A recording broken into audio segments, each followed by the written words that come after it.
Hello and welcome to our Public Sector Summit. I am Bipul Sinha, CEO, Chairman, and co-founder of Rubrik. I'm joined today by Sonny Bhagowalia, Chief Information Officer at Custom and Border Protection. Sonny brings over 35 years of public and private sector leadership experience, including roles at Treasury Department, Department of Housing and Urban Development, Department of Interior, and as Hawaii's first CIO.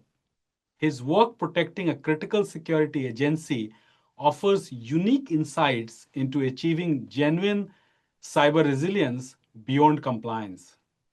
Thank you, Sunny, for sharing your expertise with us today. Hi, Sunny. So good to see you. As we all know, custom and border protection handles massive amount of sensitive data across 328 ports of entry in the US, while facilitating over 4 trillion in trade. With cyber threats increasing, specifically nation state sponsored attacks, what emerging threats are you most concerned about?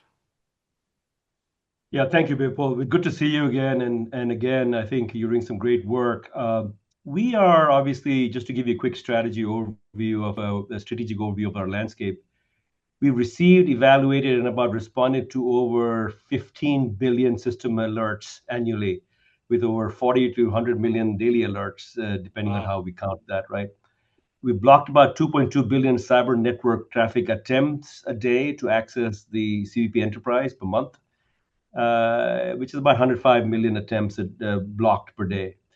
We have successfully resolved about close to 500,000 service tickets with a first call resolution rate of 78%, customer satisfaction nearing 90%. We deploy about 32 million security patches a year across 88,000 operating system instances.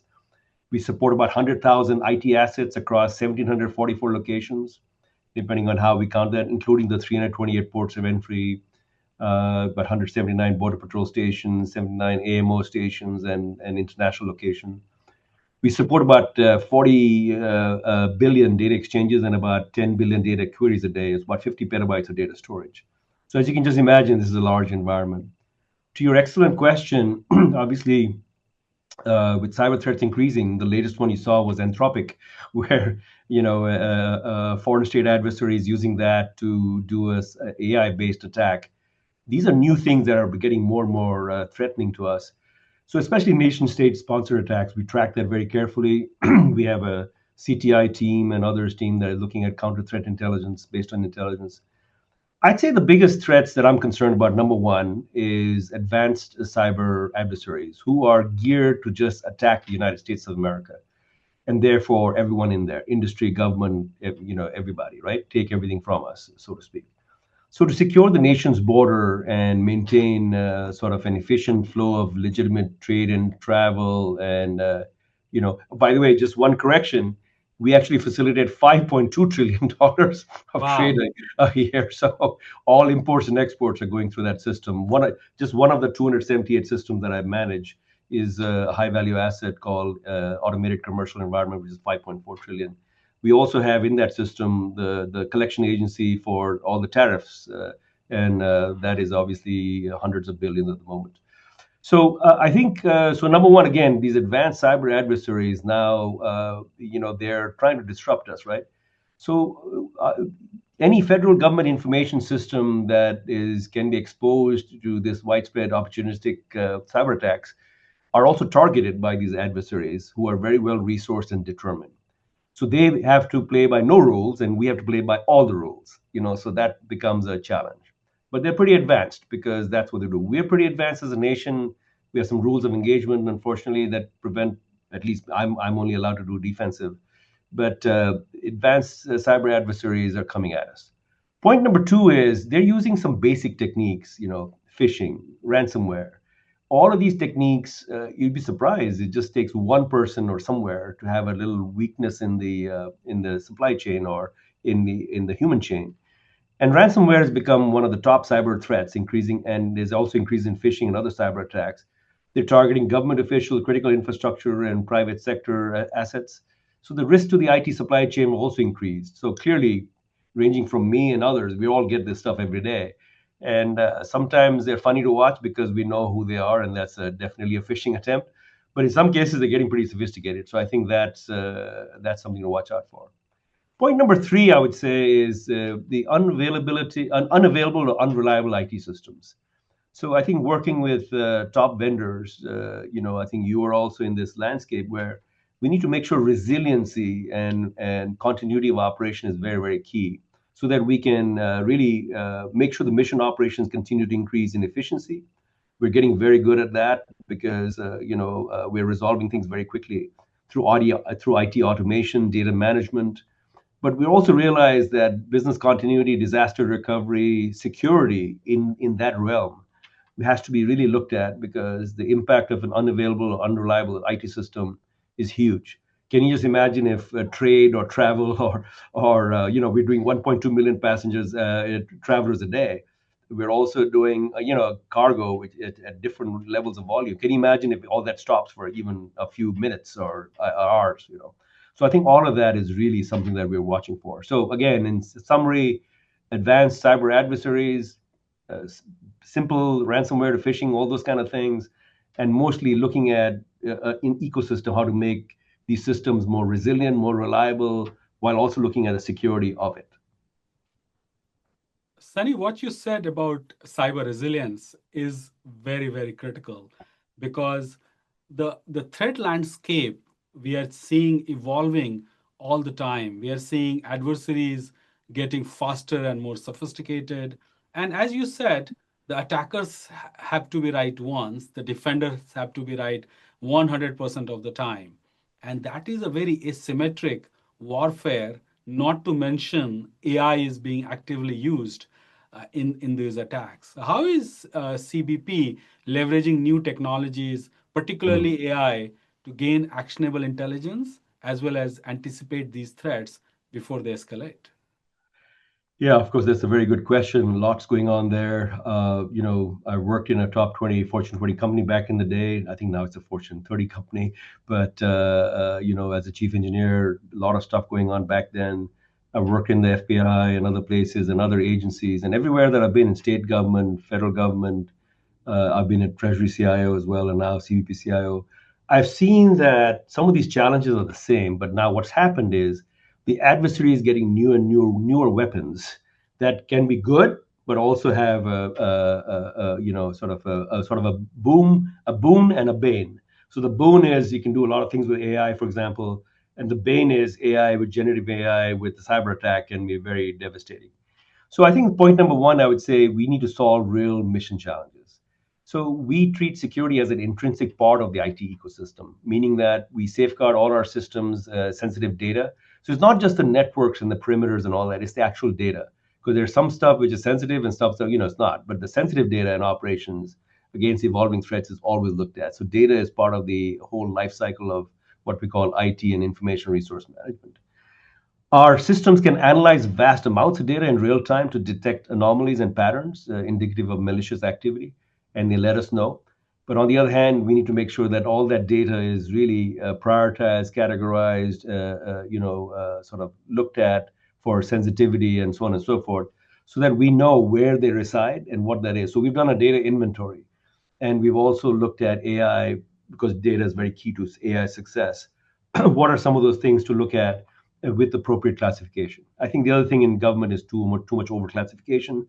Some of the stuff can just be going through, but when you look at everything in a mosaic effect, then it becomes a challenge. So mission first, always. We check about mission all the time and make sure from that standpoint we sort of operate at the speed of mission. 24/7 is what we say, at the speed of mission. I think second Love thing is this. we're yeah, Go sorry. ahead. Yeah, please, no, please. I love this idea of a speed of mission. Go ahead, please. Yeah, yeah. No, I think my in fact the mission statement is IT provides information anywhere, anytime for any authorized user on any authorized device, 24/7 at the speed of mission, safe and secure. Boom. That's it. That's it. So I think from that standpoint is certainly one of the things that we're looking at. And I think bringing OT and IT assets together is the next generation of stuff that we're piloting at the moment, and I think that's going to be really good. But we're also piloting and deploying AI models. So we've been doing AI from neural and predictive analytics for 13 years. So all the stuff that you see at the border, all the stuff that you see in cargo and passenger, we already have been doing that and catching people with algorithms and so on and so forth. What's new is generative AI, as you know. So we're across the organization, we're piloting and deploying AI models that can solve real mission challenges, so they can save the officer time and resources. So that AI is the assist, the human is in charge. So what that means is we can do real-time threat detection and risk profiling. We can do AI enhanced what we call cargo and traveler screening at ports of entry. We can do fraud detection for trade enforcement. We can do predictive analytics for border surveillance. And now we have deployed some basic capability where we have put something called Chat CVP across the entire enterprise for all 67,000 users, so that they can use basic stuff where they can bring information in, and through our LLMs and other models, we can actually, in a very secure way. By the way, we have already got a very secure vendor, along with more things that we have developed in house that allow us to then summarize this thing really quick and then go with the text and prompt engineering. We're going to go next into voice, so that you can talk to a phone and whatever, get that information, make that happen, so that we can make it hands free for our agents and officers. We're also establishing baselines of normal behavior, so AI can flag these activities, initiate automated responses to mitigate risks, minimize human error, and help the organization anticipate and adapt to evolving threat landscapes. The flip side of this is also, while these models are going in, the CISO, the Chief Information Security Officer, with the Chief Technology Officer, the Chief Data Officer, the Chief Software Officer, Infrastructure Officer, that all report to me, are all working together in a common governance to make that happen. I also work with the Chief AI Officer, who is setting policy as an agent. He's a Border Patrol agent, so he can set the policy as to what are the use cases. But we're working together to make this thing happen. So even though CIO team is doing a lot of the work, we work together to make this successful. So I think this is one of the things that we're doing, which is quite interesting to put the model. And by the way, security and safety first. We don't deploy a model just because it's the latest and it's sort of a shiny object. We do not do that. We're all engineers here, so we know what's what. And a lot of us have, I've got now gray hair. So we've all been through the pain of trying to deploy stuff which looks good and shiny, and then you see there's a challenge. So really kind of making that happen. I think the third point is human in the loop. Again, the human is in charge, AI is the assist.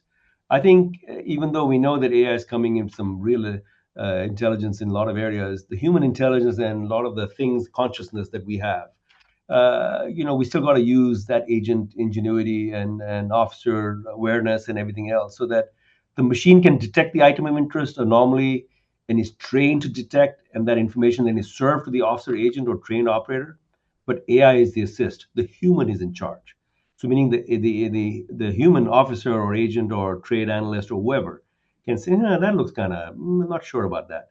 And we've had this recently where we were able to detect something that the flag was there, but then the human intuition came in and something didn't feel right, and that spidey sense came to the fore, and something happened. So I think the system is allowed to flag an activity needing further review, but the officer or agent determines if the law enforcement response is needed.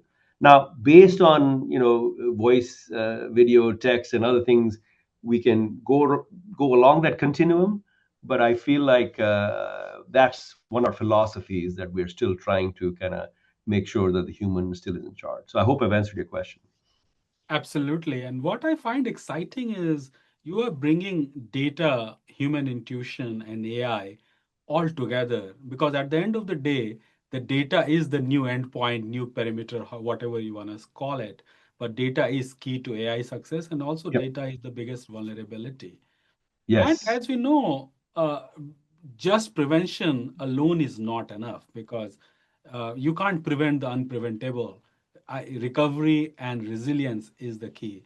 So, can Yes. you walk us through what rapid recovery means for CBP's critical services, and what are the biggest operational challenges that you have overcome to ensure that you stay online even during a major incident? Yeah, we've been through a lot of pain points in our careers. So the one thing I've got, the prime directive is I have three. Everything, by the way, I'm going to give you today is in threes. 3 points or three this thing. But one thing I'll say is that I think the big message is tactical operations excellence first. The light for the data centers and everything else on the data has to be on all the time, 24/7, with like 5 sigma, 6 sigma. I mean, it has to be on, right? It has to work. So I think tactical operations excellence is a number one thing that we do. It stuff has to be made available so that the CBP can do its mission, right? Protect the American people, safeguard our borders, enhance the nation's economic prosperity. All the system, everything we do, that is the prime directive. The second thing is strategic transformation. We are definitely trying to do strategic transformation so we can put in a lot of the new technologies, bring in vendors and others who can bring new stuff and new capabilities to do that. And the third area is innovation. But all of this has to be done at the speed of mission, 24/7. So these three directives work in concert with each other. So I think the first point I'll just say on rapid recovery is resiliency and high availability is really key. So we're cloud computing. We are, I think, one of the first agencies, probably 2 years from now, that's going to be 100% for all 278 apps and more into the cloud. So 278 That's apps is what we're impressive. progressing. And these are big systems. Like I told you, one system was just handling those trillions of dollars. That's just one system. So I think we've already migrated about 75 to 80% on the app tier, and we about half of that, 40 somewhat percent on the database tier. We need to migrate the whole thing, as you know. So we've got received funding, and so cloud computing, I think, supports the capability to meet that mission, to make sure that essential IT resources on demand via the internet and others we can do to operational excellence and innovation. So I think cloud computing is very key. We're setting up a center of excellence on that. We have the funding now, and we're moving on that journey. But there are some native systems also that have been sort of migrating whole, and that's really, really key to us. So it's not a lift and shift by any means. This is a real migration, and also includes about 10% of that 278 is high value assets. So the next thing is we do cloud-enabled resiliency and high availability to make sure that there's continuous service delivery. So I have 250 teams that do software development and deliver every 2 weeks or less. So a CI/CD pipeline with also an AI ML ops pipeline is what we have currently, so that on the Sec DevOps there's continuous service delivery in the cloud with these apps working together.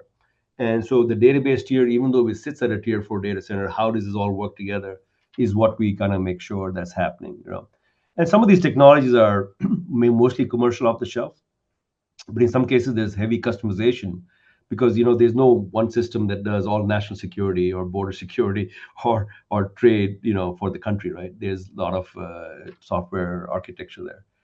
So I think this rapid recovery from failure and seamless scalability is something that's really, really key. And so we put those metrics into the system, and we're running some real engineering and bringing in some new technologies as well. And some of them I think about, that allow us to really bring the downtime to minimal and operational disruption to a minimum.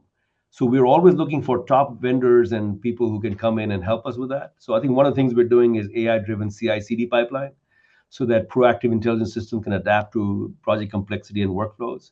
We're doing next generation API gateways with security, by the way. So API gateways also good, but security, so that we can do beyond traffic routing and rate limiting.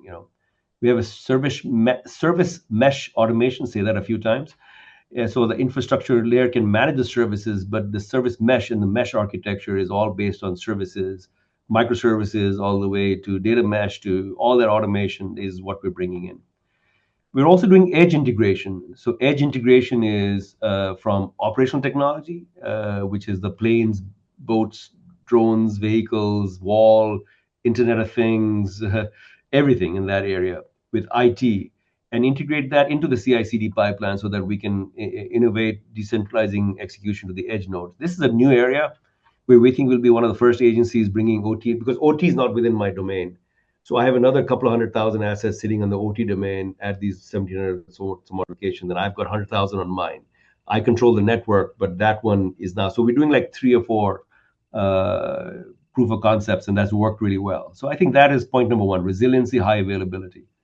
Point number 2 is the centralized cloud service delivery. So I've set up a center of excellence, and this will be the first one we're rolling out, which is everyone on the cloud within CVP has to use my center of excellence to get the service. But we want to make sure the SLAs and everything is there so that the cloud service can work to provide efficiency, consistency, economies of scale through agencies can free up the valuable resource and reducing procurement complexities. But bottom line is everything has to work and continuously improve so that you get an experience like you would in industry. So trying to make that happen with that. So this is a very big thing. And we have industry, of course, helping us also with that.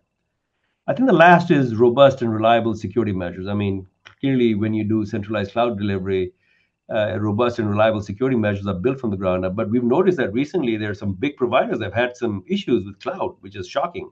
We were pretty shocked, what happened in some providers, right? So what we need is to make sure that the engineering of that is built from the ground up, and we have key vendors and technologies giving us insights into where things are with all the usual providers so that we can protect that data.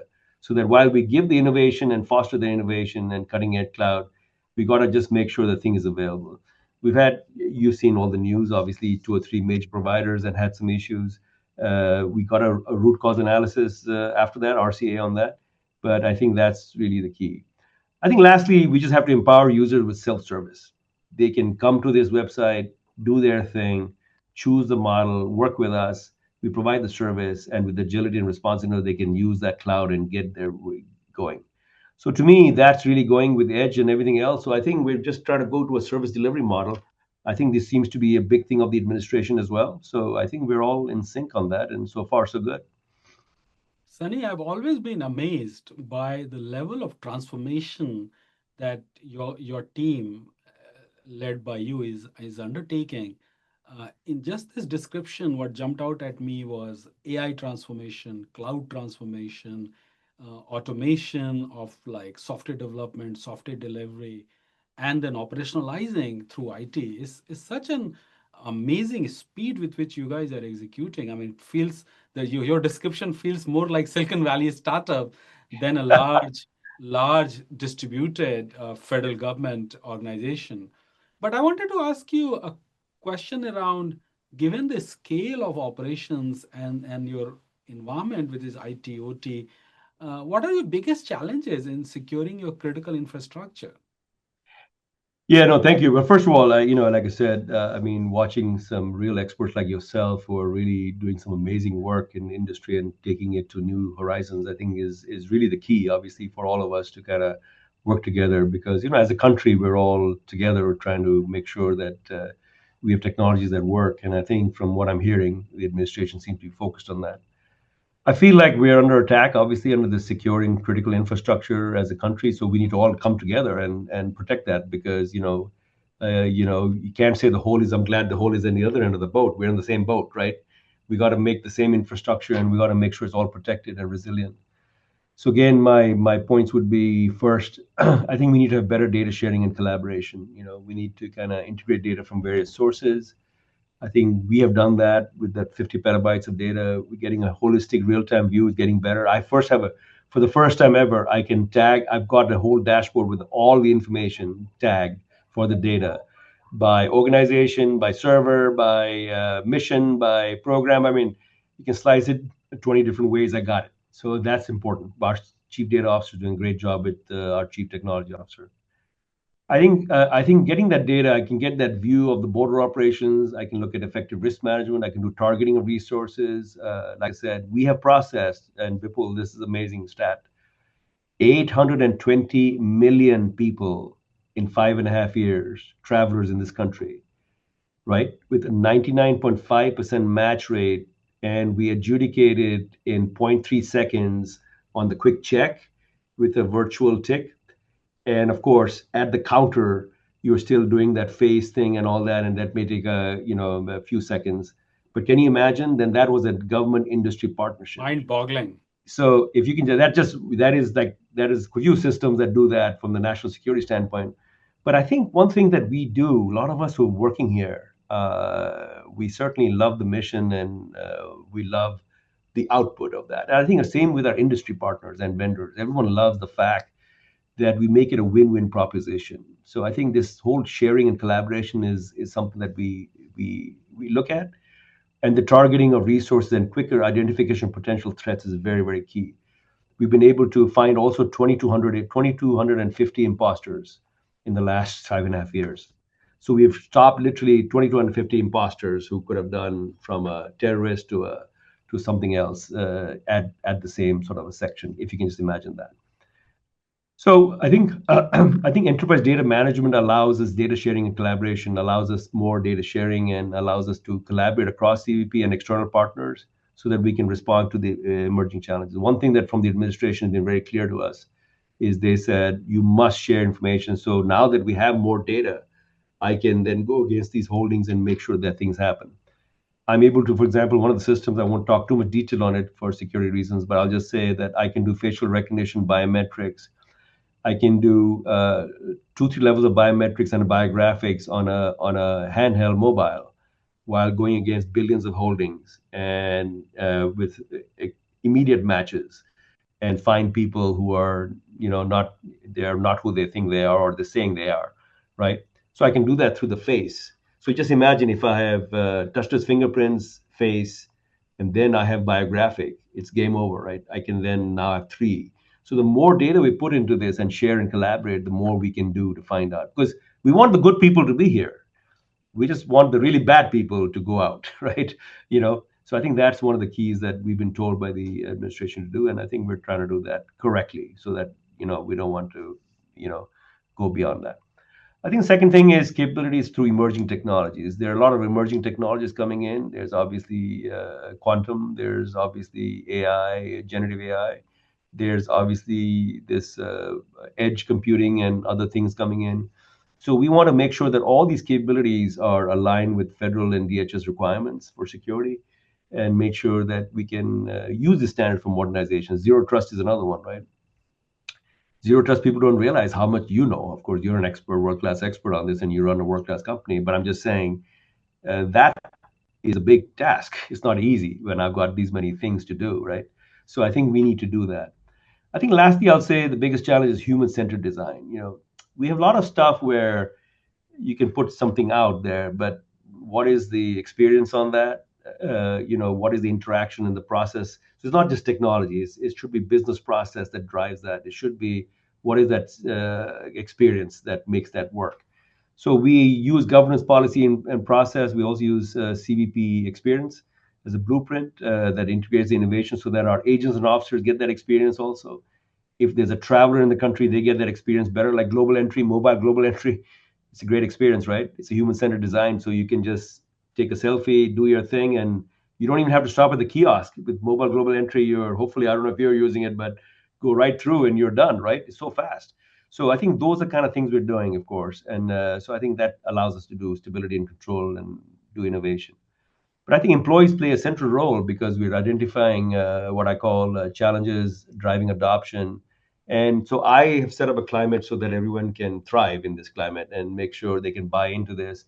And it's okay if they, like I say, fail fast, fail forward, but don't fail too often, of course. So change, find something, and then adjust, adjust, adjust. If it doesn't work, fine. Trusted partnerships with our agents and officers. So I think some of those things are working for us at the moment. And we've also worked with the CVPX, is called the CVP Experience Team. And so we have obviated millions of hours of burden meaning people have to fill out forms and everything else, and make it more intelligent. So all this stuff, I think, is what we're trying to do. So it's been a challenging year. I'm tired now. I think I'm going to take some leave. So I'm going to take part of December off so that I can get some rest, because it's been a long year. But we've achieved a lot, and I'm very proud of it.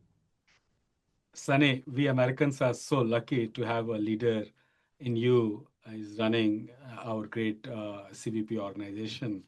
One last question Thank you, sir. Yeah. before we conclude. Looking ahead, what emerging technology or approaches, you mentioned a few of them, AI, VR, but maybe double clicking, you believe are critical for federal agencies to adopt to stay ahead of evolving threats and building true resilience beyond today's standards? Yeah, I think number one is, and again, I've talked to the DHS CIO. He's an appointee, really good CIO, really great CIO, I would say, Antoine McCord, and he's the chief information officer, but also the chief AI officer. So I've talked to him at length about many things, and he's been very impressed with obviously what we do. But we support him. I'm a component CIO, and so I've been a department CIO as well. So I know from his standpoint what he wants to look at, and then obviously from my standpoint, I'm the largest component, but I want to make sure he's successful because at the end of the day, Department of Homeland Security is the larger mission, right? So I think again, my first point would be the world is going digital, so it's a digital landscape. Everything is digital, so a lot of opportunity in digital, but also some challenges. So I think we're evolving rapidly with more complex technologies from quantum.